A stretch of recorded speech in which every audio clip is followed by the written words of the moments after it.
Gbalo Micah Wolo le Sane. Gbalo Micah nika yeza afen hishin ye be kome min le. Eja Yuda majin le komi. Micah na krede ake. Amane hunu ni yogbe ye.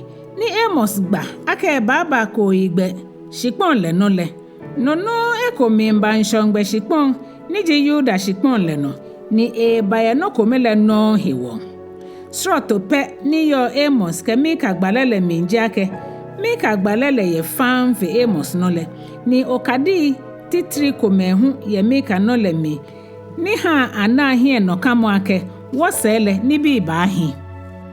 Wolo le mi sanjine sake akade atole aten ekoji no ni chon ake. Wose keji nyumo mi ye manje ejele mi le. Ejole baba jele mi fen le. No Ejwɛ keje Klɛŋklɛŋ kuku kata kuku ni je Ejwɛ no. Eko huji gbale ni agba ake mancha wuluko ba je David wekule mi aba. Ne ke hejole baba shikpon le no le. No Ejwɛ Enumɔ kuku ni je Enyɔ kata kuku ni je Ejwɛ Klɛŋklɛŋ farm. Ekroko huji wie moni wona ye Wolo le Yitso Ekpaa kuku ni ji Kpawo le mi le. Ibi pi ni Israel gbalo le ewie le. Yitso Ekpaa kuku Kpawo na efu fe kuku ake. No le tawo ye wodenji ake. Wo fe no nija. Wo mi ahia ha wo nyeme megbeme be fe ni wakabo nyumo abona anyo ke hishiba. Wolo e minjira mo eten. Klɛŋklɛŋ abakojo Israel ke Yuda. No ye Klɛŋklɛŋ Yitso Klɛŋklɛŋ kuku kata Yitso Etɛ kuku niji nyuma ke Enyɔ. Eke Israel ke Yuda bana hejole eko. No Yitso Ejwɛ Klɛŋklɛŋ kuku kata Yitso Enumɔ kuku niji nyuma ke Enumɔ no. Eke na muwe kokobo ke hie no kamo heshe. No Yitso Ekpaa Klɛŋklɛŋ kuku kata Yitso Kpawo kuku niji nyuma Enyɔ no. Agbene nyaha wobua Gbalo Micah Wolo le toe. Klɛŋklɛŋ Yitso manche Yotam ke manche Ahaz ke manche Hezekiah nije Yuda manche menla yinole. Yehowa keshe wie mo ne ha Micah nije mani achole Moreshet le mi. Yehowa je ni bi ni ko Samaria ke Jerusalem he ne fe po ichon Micah. Samaria ke Jerusalem he nkomo. Nye majin fe kwa nye boatwe. Shikpon ke no bi fe nye fi atwe. Nyongmo Yehowa aje esolomochu kronkron le mi eyoda se shinye. Na Yehowa minje bokeje ehe kronkron le ni eyishi neba nye shikpon le no gonjin la no. Gonjin le asre ye na neshin tamo wa pakusro ye la hien le. Gonjin le ayida ojo la mi ni joy le agblagbla tamo nu ni je gon yite e bote jo mi. Ene me fe baba ye esha ni Israel bi efe shinyumo ka ehie atoa ni ameche le hewo. Israel bi atoa chemole na mo eje anije Samaria manche manle. Wonja mo ni yo Yuda le na mo eje anije Jerusalem. No ewole Yehowa ke maha Samaria akumo abu ashin ye ngakpla na ale no tamo heko ni ato wenche ye. Machi egbogbo ko ele ma ojo le mi ni maha te ni aketo imanle gbogbo ele ashishin le ahiaka. Adra magan le fen wocho ni akeba wo Solomon wele adramangi anyomole a shafen makumo wojin le fen mabuashin ni echon tamogon. Adramangi anyomo wo mi Samaria bua ni ne anakeje ni agbene Samaria henyelo alo fen ke ate amejamo he ye he krokome. Keke ni Micah ke ene he wole maye nkomo ni mawo yara. Manye pasa ke mi he yayai. Mawo yara tomo ngangbe ni maye nkomo tamo kpongo lo flo. Eja ke Samaria pila mo ele ni ehi chamo le komi mba Yuda no. Hia patamo eshe Jerusalem agboya na ton. Eshe he ni mi man le yole. Henye lo le benke Jerusalem. Nyeka gba ye Gat. Nyeka ha amenanye ni nyemimfo. Betlifra bi nyekokula amlumi. Nye shefa bi nye jakpo ke hua ke hegle ke nye he yayai. Ze na mbile nye kpo aje. Kaji nenu ni bet ezel bi mi ye nkomole. Nyana nye le ake aboba hebejen. Marot bi le mi nhwe hermo ejake Yehowa ha efon ehye Jerusalem agbole na eta. Nye Lakish bi nye fimu ahwili nye kpata okpongo ni heyo oyahe. Israel eshaile nye kasefe mo ni nye ke ha Jerusalem efe esha. Bela agbene nye Yuda bi nye ke Richard Gat manle ayashe. Israel manche menle na yeli ke bua mo keje Aksib manle mi shian aden. Maresha bi Yehowa ba je mo ha neba yenye no kunin. Eba angonye manle ni Israel hie na no bi le ajofwe ayate ya Abdullah ntekro le mi. Yuda bi nye shanye ike ya nkomo yenye bi ni nye sumola hewo.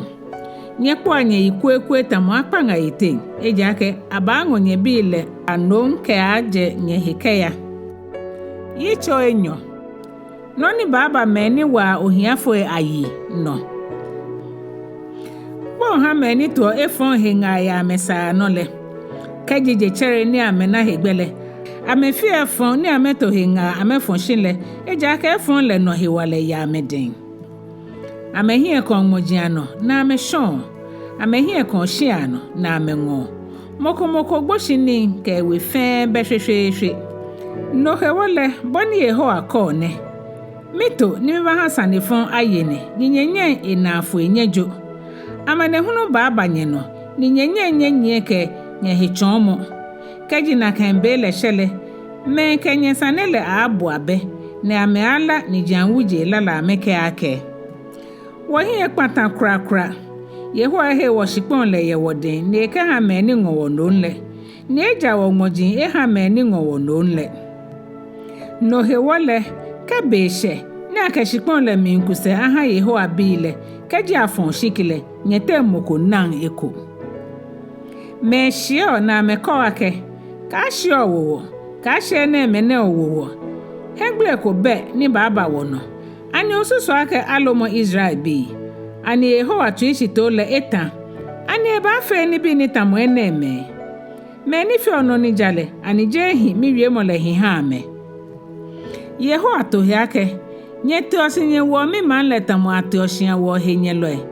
Me kwa me se ke jota na ke ba. Nye ame susu ake ame fe shwe yeshia. Shina anye ni nye me ame. Koni nye kula matade ya ame he. Nye shuo mi manle mi yele ya me shia ni ame sumole. Ni jo mwe ni mika jo ame bile. Nye shon ya ame denke mi ya nano. Nye te ashi ni nye ya. Biye ba shwe don ya nye he eshai. Ni ke hi ekpata mo ba abale hewo. Gbalo ni ma ne sumo jigbalo ni nyo. Ne yu ofu. Ne malio. Ne kawake. Wenke dani wa ba abuwa hanye. Shiba fe boni fele. Mabu anyena nye Israel bi fe neshe. Mabu anyena tomoto gwanten ku kome. Mabu anyena tomoto ku ya meni yelihe ye ngano. Nye shikonle no bashi ho eko nkegbeme. Nyongmo moni glogbe ba glegbe ha me ni enye amehie keje no ngomi nkeba. Ame aja man la gbo ele keje kpoke aheyeli mi. Ame manche niji Yehowa jenche anya amehie keje kpo. Yitso Etɛ Micah wieshin Israel bi ahie nye loele. Nye Israel nukpa niji Israel no yeloe. Nye boatue. Anije nye gbenaji ake nye ale no nija. Shinye nyo ekpakpa ni nye sumo efon. Nye kwa mi mambi la he wolo ya amehe be mini amehe eka. Ni nye ju amehe lo ya amewu ya he. Nye yo mi mambi la lo. Nye kwa amehe wolo le ya amehe. Nye kuma amewi ni nye duku amemi ntamolo ni ake awo kukwe wulumi. Na kembele mile nye ablo nye che Yehowa shefo nye dan. Shimon ike nye ate nye ye fon ni nye fele hewo. Gbaloele laka mi manle. Meni ha gbaloele nokule. Gbaloele shio chon ame ake hejole mi mba. Shimeni ha ame nokule. Ame uwa ame hegbe yake tababa abatu ame. Yehowa minke gbalo ene ake. Gbalo eshe fio keke ninye beba ahu. Hunu anyoshi yenye no. Ake ninye ha mi manle dugbe hiwole. Nyenna ni na kodon ni nyenye ngbale ko hu nye gbadon. Meni gba no ni baba wo se ko la hin ahwehyi ni klamofo ele hu ahin agboi. Amefe amehin agboi ni ame amushikoi eja kenyumo here ameno. Shimile yeho akamumo ka he walele wo mimi obon ne ha min le ono ni jijale ne ha mi eka ni akeko Israel bile no ni hi ke no ni ji esha ni amefiole. Nye Jacob nupai nye Israel no yeloi nye meni nye hiojale nye ha jale chon no ni eja nye bo atu eko. Nye mi manyumo manwulu ni ji Jerusalem le nye mi malashishwe mo ke kutumpo ma onupa ele nyoni ameheo dani ameboa sanehi osofo ele nyomo wo hewa amechon nyumo mlale ni gbalo ele shika hewo amegba no ni ajo achon ame kele ameka amehe pasa Yehowa ni ameka wake Yehowa ke woye no fonko banwono no hewole yenye hewonle acha Zion ahwe shitamo acha nga kefi omo Jerusalem achon chukoi ni bua shitamogon ni Solomon wole gon le no acha achon ko hai Yitso Ejwɛ Yehowa hejo mo mancha yelile wose ko le Solomon wole gon le akofi gon po ele fen ni eta gon po ele fen ano majimaji abuke abai no ni majami mbipi aba ke ake nyeba ni nye ha wa kwa Yehowa gonle ka Israel nyumo le Solomon wile ejake echon wo no ni eta wo ni wo fe ko ni wo nye egbe lano ejake Yehowa mlale Jerusalem ibaje eke emanle wi o ke Zion kojo majimpi aten bu amajin wuji ni benke keni ni oshon fe ana ameka meklante ason koi ni ameka mekule hu ason kakla adoi ni akekplo chohe manko won klante no ye manko no ni amesan amehe amehanta wudon mo fe mo ata lede enche ewenche kelede enche egbamiche ashishin ye hejole mi Yehowa ta chele ni keene manfe manja na ebu enyumotue shinwole woja ni wobo Yehowa wonyumole tue ke ate nano Israel bile aje no ngome aba be mimba Yehowa ke ni mabua obubu afo ene egbojo ke meni ahweame meni mingla metue le fen ana ke aba ni mika akpakeche meni yo manse shon ke man meni hwele baaje shishi ni mafe ame man ni da agbo ni Yehowa aya me no manche ye Zion gonle no ke aje na kembele ke ate na no fe ni bo Jerusalem to kuile mo niko Zion bi yo le gonpo o cho manche man eko ntamabo no yo chuchule mebo blo mebo komo tamo yo ni ba fo manche ni obehewoni alo onga ulo ni egbo hewoni Jerusalem bi nyekemwa ni nyekomwa tomo yo ni fomo etaihe ejake nyebashi manlemi ni nyahi ngaleno nyebaya Babylon ton shijenle Yehowa aherenye ye nyehenye loeladen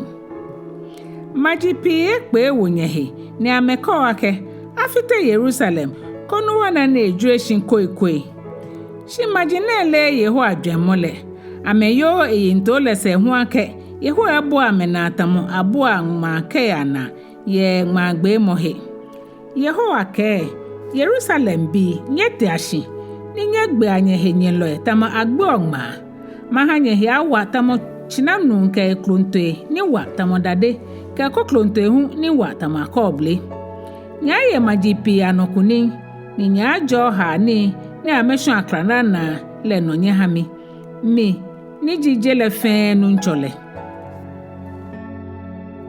Yitso Enumɔ Jerusalem bi nyebo anye tabilo ana asawoyi atwa Israel bi ahie nyelole nyoma wono yelo ni baje Bethlehem heshi Yehowa ke Bethlehem Efrata majibibi fefe ni yo Yuda shikpon le no latin eko mejio shiom le maje Israel no yelo ke aje no yelo na wekukpa aje blema bebe no hewole Yehowa angme emale eha emehenyelole ke ashibe no ni yofo yole afo ebinule ni enyemi mela te mene hwe ni yo no ngomi le akwa meseke aba menyemi me Israel bi le anwo ka no yelo le bale eye male no ne la meke hewale nije Yehowa den eye no ke agboje hu nije Yehowa enyumo le dencha agboje no yelo le ke mambi le ahin hwehwehwe ejake ame akple no ake eje agbo yejele mi hefehe ni ikehejole aba jiemo keto eglamo kaji Asiria bile abato awoshiponle kaji ame afite wo moji ni buowo hele ni ame achomi nke hole nole wote hie nyelo kakanlo baba o shinwo wo ame ke klante ayi Asiria shiponle no Nimron shiponle ame ahere wo kaja Asiria bile den kaji ameba shimoshi ye wo shiponle nole Israel bi ni ahwele atamonwe mbo ni Yehowa ha Enyɔ majipi anole meni ahwele atamofutuflu ni hwa adwe fo no ameka me afọ Yehowa no shije egbomo adesankono Israel bi ni ahwe majinla atenle atamojata ye konkolo aten alo tamojata oblanyo ye toku aten kaji egbobi ke bote kolo ela atenle ehuru eyi ameno na echira amemi ni jieloko be Israel bile aya mehenyela no kunim ni ame akpata me fe amehie Yehowa ke na kembele mile makpata okponwe la hie ni mafito shili ile mafite majini yo shipon le nole ni makumomoji ni buo hele mashueshi makpata okunya yelo la hie ni okonfo kome neken ehwe nhambo mafito maganle ko wontele ni ojan nibi ni oke onijinfe le don won yo ashira won ko ni yo shipon le nole makwa o mashueshi ni mafito majinle mika min fukle keminla ato wele ye majinfe ni bo mitwe ni egbo mi no to ilano Yitso Ekpaa Sane ni Yehowa ke Israel yo Nyebo anoni Yehowa kotwe te shi no klogbe ha gojin ke gonkwele anu sanile nye gojin nye shipon le shishito ni yoda nyebo Yehowa sanile twe Yehowa ke ima Israel ena eke sanile yo ya mehele ba shile Yehowa mimbi iman lake mima meni mi feo meni mi ha otonye ha mi eto ejake mimi jebo keje iji shipon leno ni mi kwambo yenyon yelimi michu Mose ke Aaron ke Miriam ke bake ohie nyeloi mi mambi nyaka anoni yi ni Moab manjabala to yenyehe ke no heto ni Biliam bi obile hale nyaka ni bi ni ba yegbele no keje akeza shito hele kete Gilgal tonle nyaka ya ni bi ne bona fe ni nye na ni bi ni mi Yehowa michu ni mike here nye yiwarale noni Yehowa tawo meni mike aba Yehowa hie ni meni mike aba koto nyumbo ni yo nwen shon le hie mi be hie ke shan fole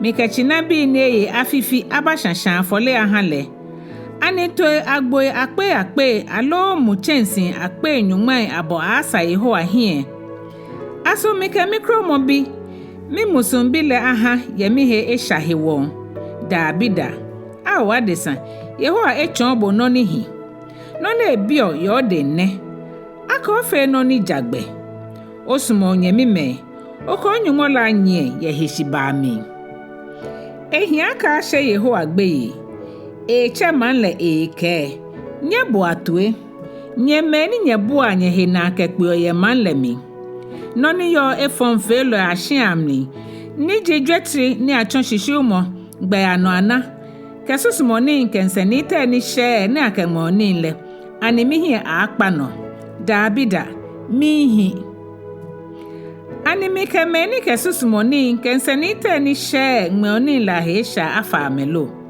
ni achemeni yo nyetenle shishu ohiafuele ni nyefele amale lo ejinye no hewole mi jenye ni chuamo ke hi Ekpaa tamo shishimomo yenye he eshaila hewo nya yeni shinye trong ni homo aka he ayenye nya lo ni nyeto shefe nhwehwehwe ni no ni nya ba yitetele makpata he yetami nya du ni shinye kpan eko nya ngamu shinye na munyekpa ni nya nga we hu shinye nun we ene baba mi ejake manche omri ni bi igbohin le ke ebi Ahab ni bi fonjin le no me anonyecha no ewole mahanye majin le acho amanfo ni abunye ni abonye shia Yitso Kpawo fite moni Israel efite bo hami mi chota momoko ni homo mi yele ni eta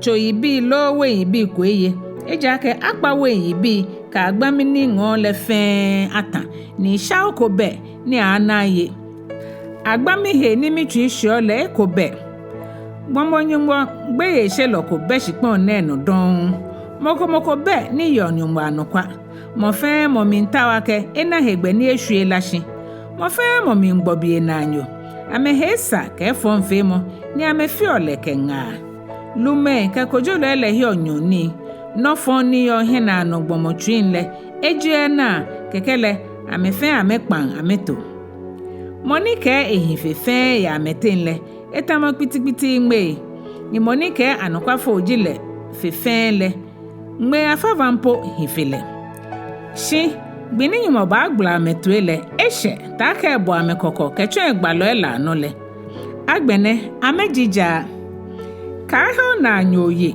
ni ko hi aka fon ohie nche no yo ni ka o se tetepole dwemo hejogba dani o ka ele noko ejake binu ebu eche bi yo ti oshinwo enye ni shayo ti oshinwo eshayo gbomo henye lo ejile denche ehia tembi shemile makwa yeho agbe mame mira here monyumole ni minyumole abo mitue Yehowa ka yira here mo eba a o mi henyelo ka ye mi yo ka mi gbe shinle mi bateshi eko kedun wo mi le Yehowa a chon la ahami makle Yehowa mi ni efu mi le no eja ke mi fe esha mi shinle mame ke ashi e fami he ni ebu mi ben eje mi ke abala hie ni mana ikpomole kekele mi henyelo mo ni ebi mi ake na egbe Yehowa onyumole yo le ana na hie agbo poto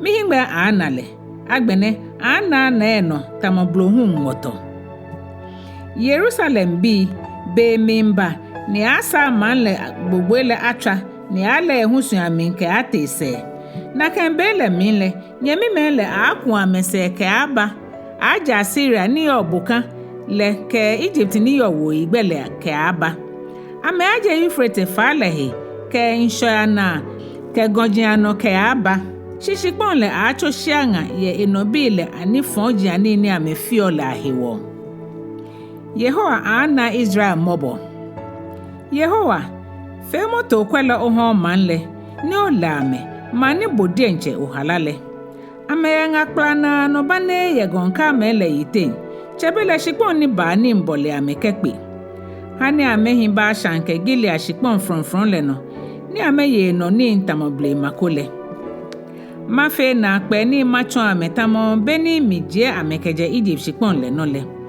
majile ana ni ya mehewalele fensele amenijan ajewi ameka amenine ato amenabu ni ameachimo ametue ameala mo shikpon sun ni ameawa mo ye shikpon le no tamo onufu ameaje amemojin la ameaba ke hipopomo Yehowa onyumole hemimi amomo ame na ameashebogbe nyumoko be ni ke shafa tamobo okun ohionfo o mambi ni ehwela amlato mo eno ohie minfumi nke ya nano ejake ona mobo na lehitwi okunse omusun achon ye wo he okona ni ahwehwe woni shane nlano no chirosho enshoshishimbu konkon lemi obaje onukwale ke osun omoni chake lepo chon manle nije Abraham ke Jacob shwele tamoboni owo wachemela shimble mambela mimbe bile Gbalɔ Micah Wolo le ina agbene.